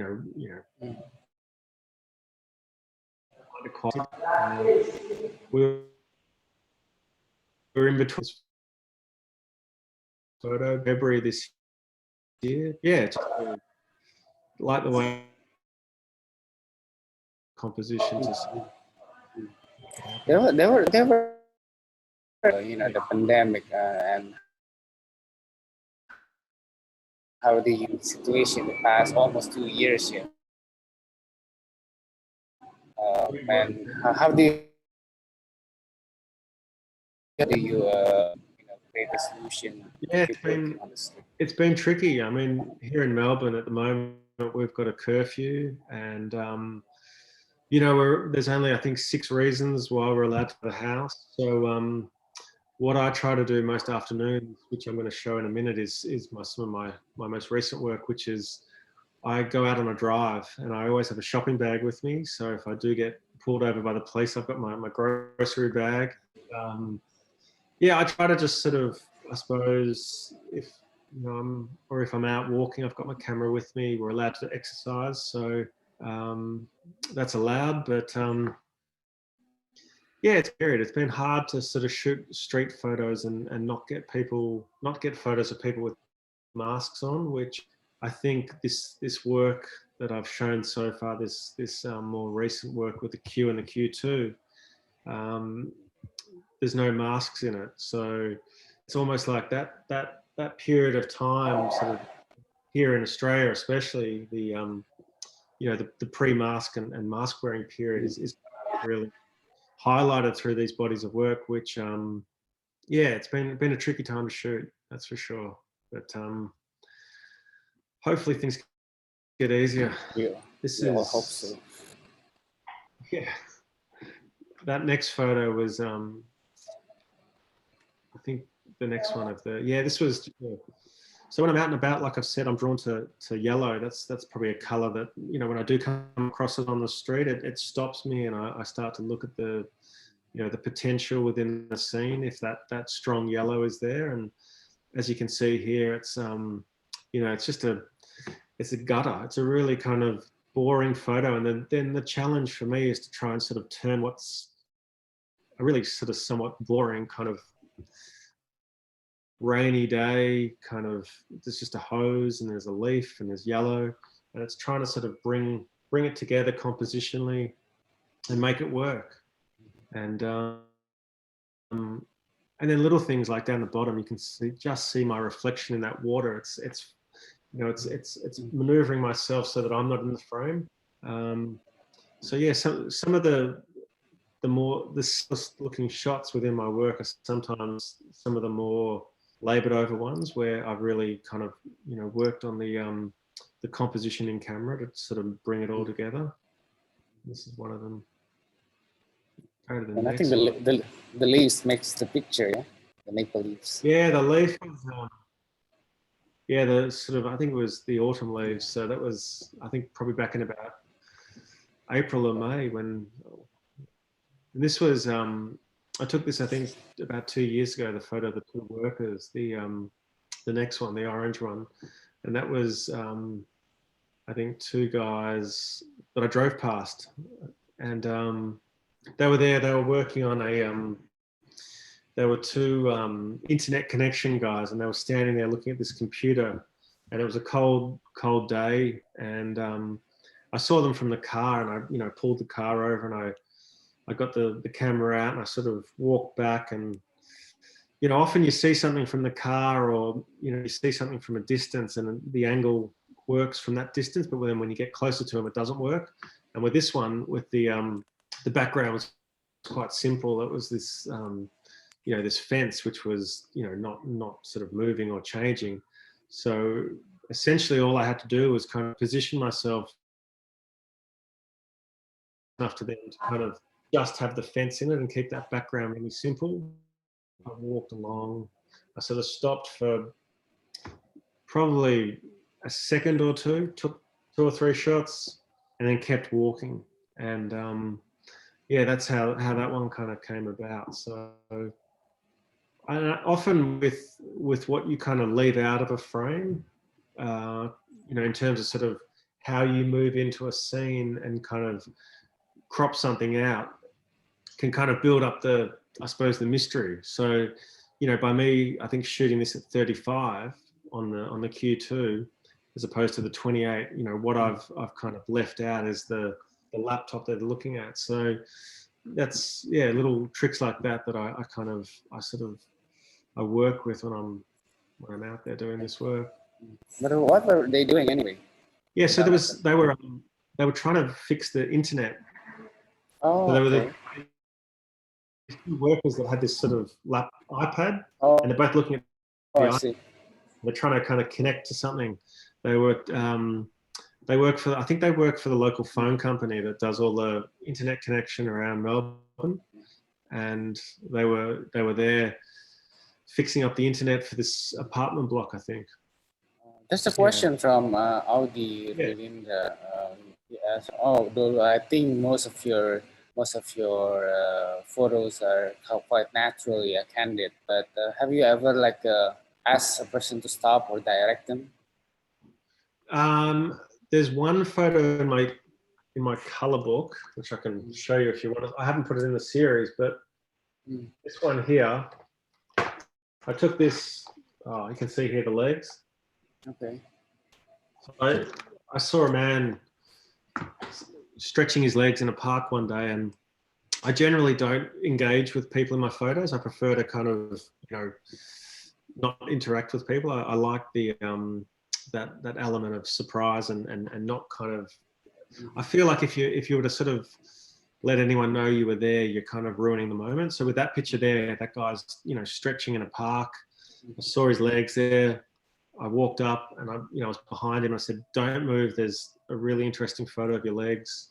I'm just going to take it." And he said, "Yeah, Okay. go for it." So that's kind of the extent of it. I like I said, I generally don't. I don't sort of tell. Like, for me, I'd rather kind of miss a photo than you know, see something like this and miss it and then go, "Hey guys, could you just put your heads back together? I've seen this amazing photo."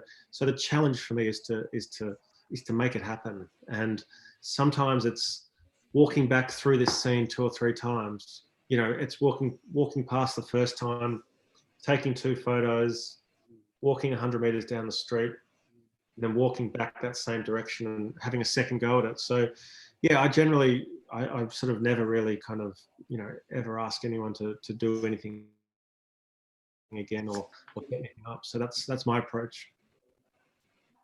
Yeah, and we can keep moving through. This was taken early on last year in lockdown when, yeah, I had to get out of the house one evening. I was looking out my back window and the sun was getting lower and lower and it was looking really amazing out there. And I just went for a drive. It's taken about 100 meters from where I live. And it's a spot that I've driven past a number of times over the years and never really kind of sort of been inspired by it. But that afternoon when the sun was really low and you know, the white sort of square in the background was being lit up, and then the shadow of the tree was all kind of coming together, and I stood there for probably maybe 5 minutes waiting and just shooting different people as they walked through. And then from about 100 meters away, I saw this guy that was quite pronounced with his hands. He was sort of swinging his hands up quite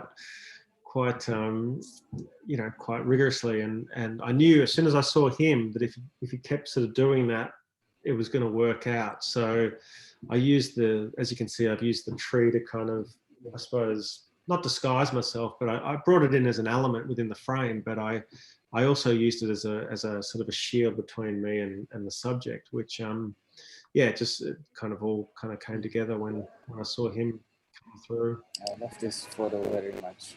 I think also that the patterns on the tree also really Nice, yeah. I think it all sums up the colors and colours. everything. Yeah, the colours in the afternoon sun and the, Mm. you know, the bark that's coming off the tree and the red hand. Oh, sorry, the red jumper.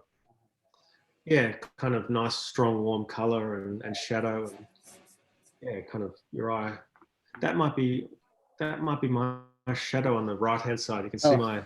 Oh yeah, Yeah, I think just I'm a just. little bit, yeah. Yeah. And then the next one I think is yeah. So last year, this is the lockdown photo. This was shot in Melbourne, and you know I was drawn to the strong colour and the shadow, and then yeah, then it's a case of just waiting for that right person to walk through and kind of bring it all together and sort of hope that it happens. And a lot of the time it doesn't. And yeah, this was one where it kind of did work. Keep going. Yeah, so this is some new works that I've been shooting probably the last 18 months. So we've got a limit here in Melbourne of 5 kilometre radius. So we're not allowed during our main lockdowns, we weren't allowed to travel beyond 5 kilometres. So this work that I've been doing, I've called the series 5,000 metres, and it's all work shot within kind of this rate, 5 kilometre radius of my house, and trying to just, I suppose, find inspiration in kind of a part of Melbourne that is so familiar to me, a place where I've lived for the last 15 years. And I suppose it's trying to kind of, you know, revisit an area that is sort of, I suppose, yeah, just so known to me, and try to find something new within it, which is often the challenge. You know, we often, as photographers, are really drawn to travel and you know, finding new places and exploring new places. So I suppose the challenge with this work is to find something new in something that's so known to me. So there's another question that's come through there. Oh yeah, yeah, just come out here. Do you have Yeah. like a favorite focal length? And have you ever cropped your images? So the 35 and 28 are the two focal lengths that I sort of use with the Q. And in terms of cropping, I generally don't crop that much. If I do crop, I always crop to within the proportions of the original frame. So I'll never crop a photo into a horizontal photo into a vertical. You know, the composition is, as you can see in my work, is very deliberate. The cropping that does occur is just to tighten up, but generally, there's not a lot of cropping, no. It comes with that statement. I have a question. Yeah. Do you shoot portraits format, or because most of the picture, I think all the pictures here are horizontal, yeah. But do you shoot portraits? I'm like, just for curiosity, or you do, but you don't show it. No, I do. I've you know, with the yellow book, none of the work in that is there's no verticals in that series. But the newer work that I've been shooting, the Anything Can Happen and Probably Will series, that's I've started experimenting a bit and shooting verticals, which has been fun to do. There's probably, I think in the series at the moment, there's probably about 50 pictures, and so definitely playing around with verticals now. But predominantly it's horizontal when I'm out there. I mean, for me, you know, I like to work left to right with a picture a lot of the time. So I love like an entry point and an exit point within a frame. And I find with a vertical, that's a lot harder to sort of achieve that. So I'm just naturally drawn to horizontal in my work. So then this is this is from the 5,000 meters series. This is around the corner from my house. And once again, it's a spot that I've driven past a number of times. And then, you know, you go there on a certain day, and then the lights, you know, hitting this building, and the yellow signs are lit up, and the you know, the pink pink concrete bollards. They're there, and there's the sky's blue, and it kind of all came together that day. So yeah, so it's, you know, other days you drive past this and there's nothing happening. So that's the you know, a scene that's familiar, but looking at it with a, you know, a different lens. During this lockdown, during this pandemic, I bet there's a lot of also your colleagues, you know, fellow street photographers in Australia who do similar part, not exactly the same, but you know, the pandemic kind of a theme. But do you also like discuss with them, or you do have like a group to talk or to brainstorm in Australia? Some groups around, but I probably don't chat with that many other photographers about my work. I try to kind of keep it. I prefer to just do it and kind of, you know, put some up on Instagram and show the work when it's finished, rather than a little bit, what's the word? I kind of like a bit of a lone wolf, you know. I like to kind of do my work and not be kind of influenced by other people and what they're up to. I know that here in Melbourne in particular, I think there's a lot of people, you know, going off into the city and photographing the city that's kind of quiet and empty, but I didn't really want to kind of show that. I find pictures within my own area, within the suburb that I live in, and kind of look for inspiration within that, rather than go to the kind of the bigger, busier spots that have become deserted. But there's some really good work that's being shot, but yeah, I've focused more on my own little neighborhood and kind of just going on walks or drives around that, rather than trying to go to the city and look for the big kind of grand pictures. Well, that's an interesting thought, because when I discovered your work before, I think way before, you were in the collective that was now called, now it's called Up Photographer, right? And it was in public. At that time, it was kind of like a Bible for street photographer. Yeah. And I'm like, you're there. I think Matt Stewart, and also Trent Park and Darrell, and also some big names like also Joel Melowitz, which is a master. But how does it come? Maybe a short inside story, because I'm definitely want to know, because I was like growing up as a photographer, looking at those websites like every week. Yeah, no, the In Public was a group that I joined, I think, back in 2001. And I think the group started in 2000. So it was formed by 4 photographers from London that kind of, up until then, I don't think, you know, the term street photography was what it was. There were no books, there weren't that many books about it. And I think these 4 photographers from London that kind of all realized they were all shooting similar work. We're all getting their film processed at the same lab. And the lab technician that, hey, Matt, you should meet Nick, and Nick, you should meet Matt, and Richard, and this little group formed. And then a Trent Park from Australia and Narelle from Sydney, living in Sydney at the time. And they'd started another group called Oculi, which was an Australian documentary agency. And I was quite young. I was trying to get into that group. And I went up to Sydney, and Trent was in Melbourne for a talk, and we caught up for a beer afterwards, and I showed him some work, and I was showing him the work to try and get into Oculi.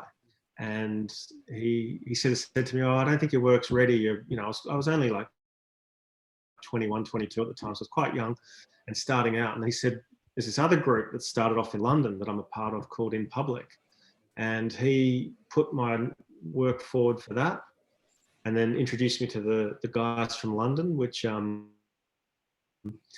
me was a really, I suppose, major kind of crucial stepping stone in my development as a photographer, because up until that point I was I was working, I was at photography school, and then I was kind of out there on my own for that period doing this work that I didn't really know where it fitted in the scheme of the photography world, and finding other photographers out there that were doing similar work and had kind of formed this group was a real sort of major development for me. And I joined in 2001, so they were only a year old, and it was back when websites had only really been around for a couple of years.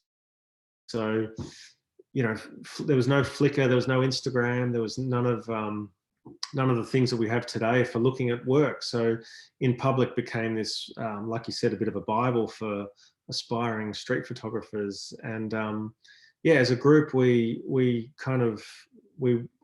did a lot as a group, and did a book. We did a 10-year anniversary book, and I think we, as a group, inspired a lot of other groups to collectives to kind of get their work out there. And I think about 4 years ago, the group kind of sort of had a, like any groups, you have, there's politics involved, and as a group, we kind of split up a bit and became another group called Up, which the majority of the group is still a part of. And I'm still part of Up, and we're online and on Instagram, and it's essentially a continuation of the original In Public. Yeah, I mean, like I think as a young photographer, you're like aspired to look for your own people, right? Like some people who do this the same, and it excites you. Yeah, I mean, for me, like I said, it was a really kind of formative part of my career, and I'd shoot pictures, and I'd be putting them up and showing the other people in the group, and getting their feedback and getting their advice, and being a younger photographer within the group, it was a really I look back at it really fondly as a really kind of major part of my development. And I suppose it's a little bit similar to Instagram now. You put a photo up and you get feedback, but I think when there was a sort of a kind of a smaller group kind of looking at it, and you knew everyone in their work and you were inspired by their work, getting their feedback was really amazing. Yeah. So like there's a little bit of camaraderie. A bit of what? Camaraderie, like Exactly. And for me, friendships that I've made in the group 20 years ago, all around the world, that it's, for me, that's been one of the best things. I've got these lifelong friends from being part of this group in all corners of the world. So very fond period. Thanks for sharing. Oh, no worries. No, I was just going to say, I think this is the last picture of the sort of lockdown work, and I thought I'd just finish with some. I think you were going to ask me about. The most important question for all photographers, especially street, because I have some street photographers here also. When I started a few years earlier than them, and they asked, "How do you make money?" I said, So I'm going to ask you the same question. How do you make your living? How do I make a living? Because we're still questioning about it. So I've worked commercially for 20 something years, and over that period of time, I've worked for a whole range of different kind of commercial clients, newspapers, advertising, portraits. Like when you work freelance, you do anything to sort of pay the bills. And over time, my personal work has probably started to influence some of the commercial work that I overnight. So nowadays I work for I've got a few sort of main clients that I do work for, and then I pick up work like this that I did for BMW over here in Australia, which was to go and shoot a series of photos. So the street work is starting to influence the commercial work a lot more, which is, I suppose, a point that you want to get to with your commercial work. The two are kind of merging, because it's that's my main passion, is shooting on the street. So if I can kind of work commercially and shoot in a street style, that's the, you know, for me, that's the fun part. So yeah, this was a little commission I did earlier this year for BMW for one of the new cars, and the brief was just to take the car out on the street and shoot, you know, street pictures with it. This one here is obviously, you know, a little, I wouldn't call this a street photo, but you know, when you get a fancy car, you sort of naturally want to kind of shoot different pictures with it. But the next two photos we look at are more kind of in keeping with the, you know, my approach. So this was, you know, taking the car and driving out into like an industrial area of Melbourne, and then, you know, I find this car park, and then I noticed in the middle of the car park this kind of, you know, this bar that had kind of been bent, and straight away the street photographer in me starts linking it up and going, if I park the car under it, you know, and get this bar sort of above it, there's a picture here. So yeah, so that's I suppose that approach does start kind of creeping into your commercial work, and when they do kind of come together, that's a nice feeling. So this one, I think I was lying down in the on the gravel in the car park, trying to sort of get that angle and make sure the car was, you know, where it was. This one here, this is slightly different. This is, you know, when you are working for a commercial client, you do, you know, it's different. You've got a deadline. You've only got the car for 4 or 5 days or 10 days, whatever it was. And you know, I went to this spot, and I actually had a friend sit behind the car with some hot chips, and he was throwing the chips up to get the birds to fly. So, you know, working commercially, but still using, I suppose, the ideas of the street photographer to achieve some pictures. Kind of, they kind of cross over a little bit. But, And that was actually going to be my question. How do you make that birds fly? French fry. Okay. Yes. Okay, cool. I see my friend, he's hiding behind the car and he's throwing a few up. Okay. I think BMW, when they came out, they were pretty anxious that there was no bird droppings on the car.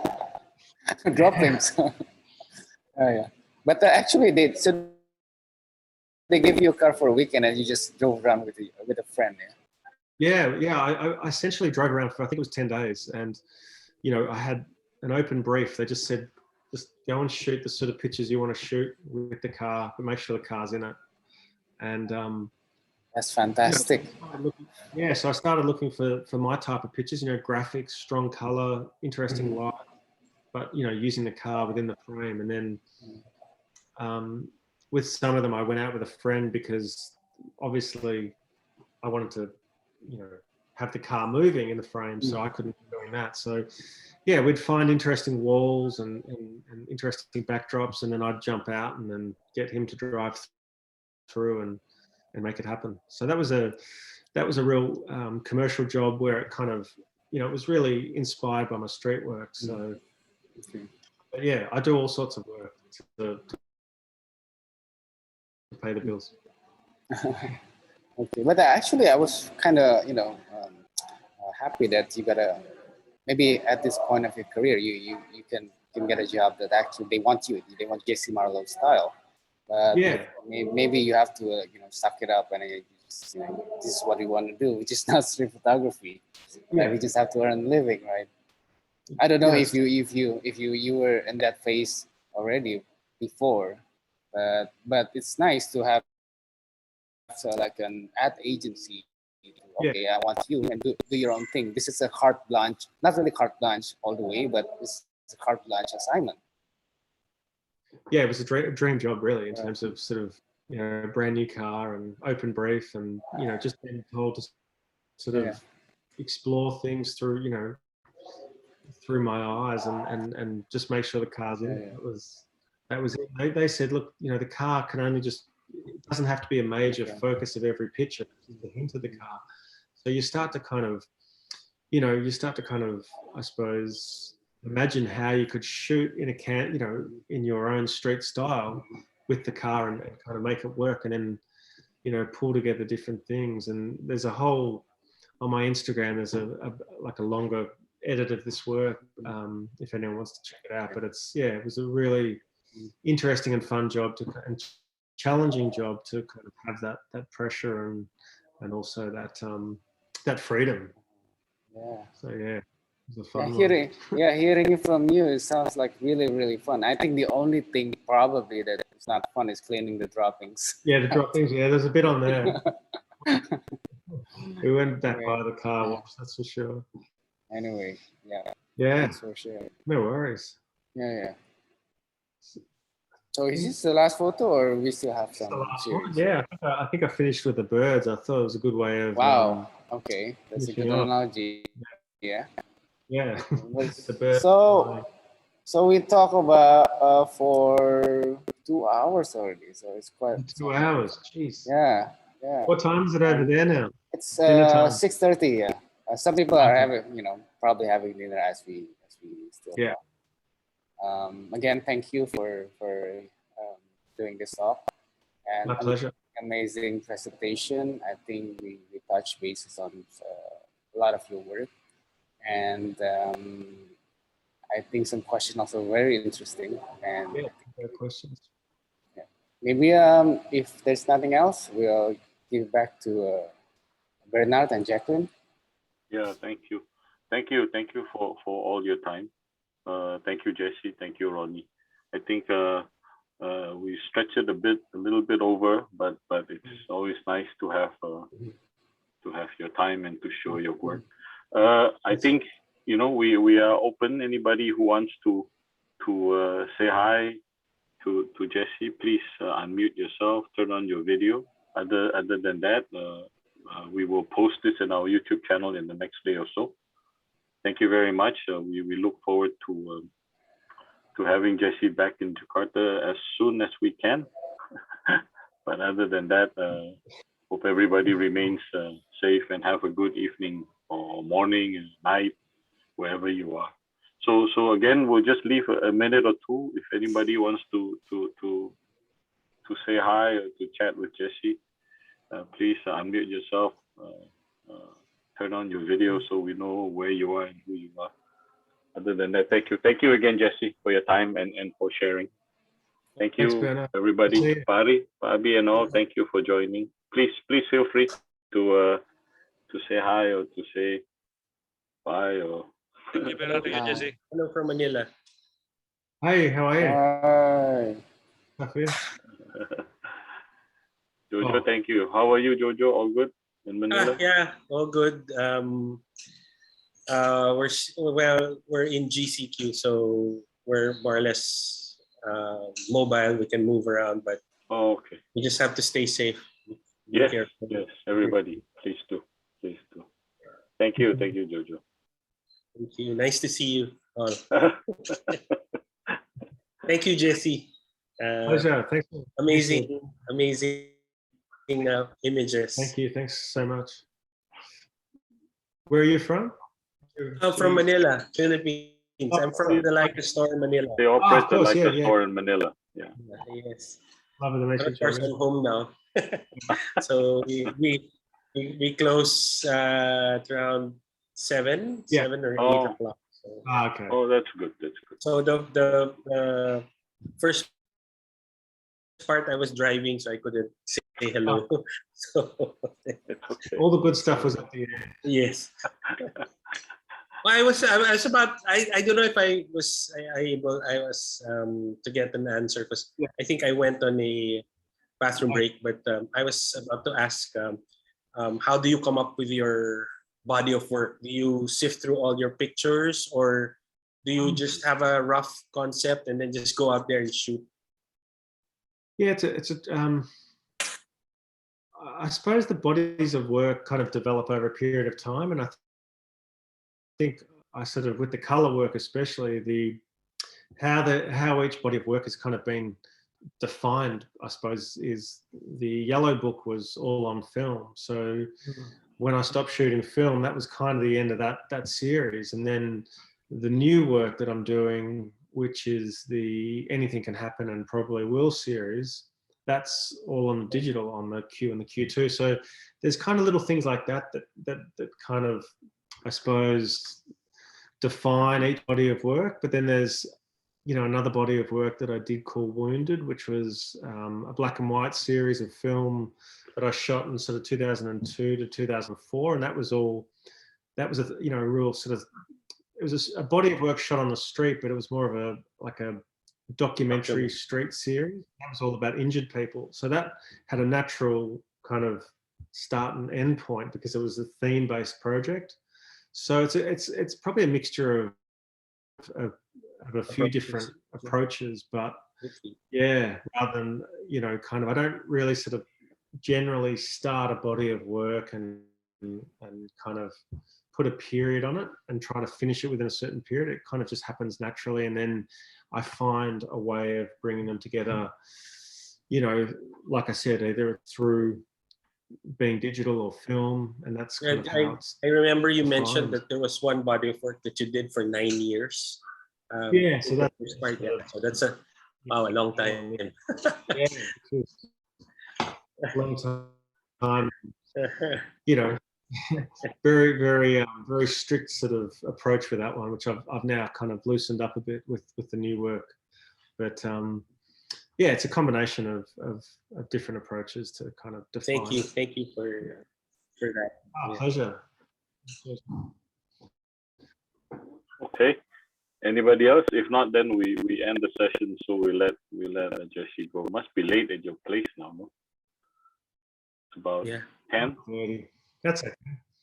9:30. Oh, okay. I'm for That's bed. okay. Okay. Okay. Okay then. So we'll end our session here. Thank you very much again. I hope to see all of you. Stay safe. Have a good evening. Thank you, Jesse. Thank you. Thank you. Thank you, everyone. Bye bye all. Thank you. Thank you. Bye. Thank you. Thank you. Bye bye.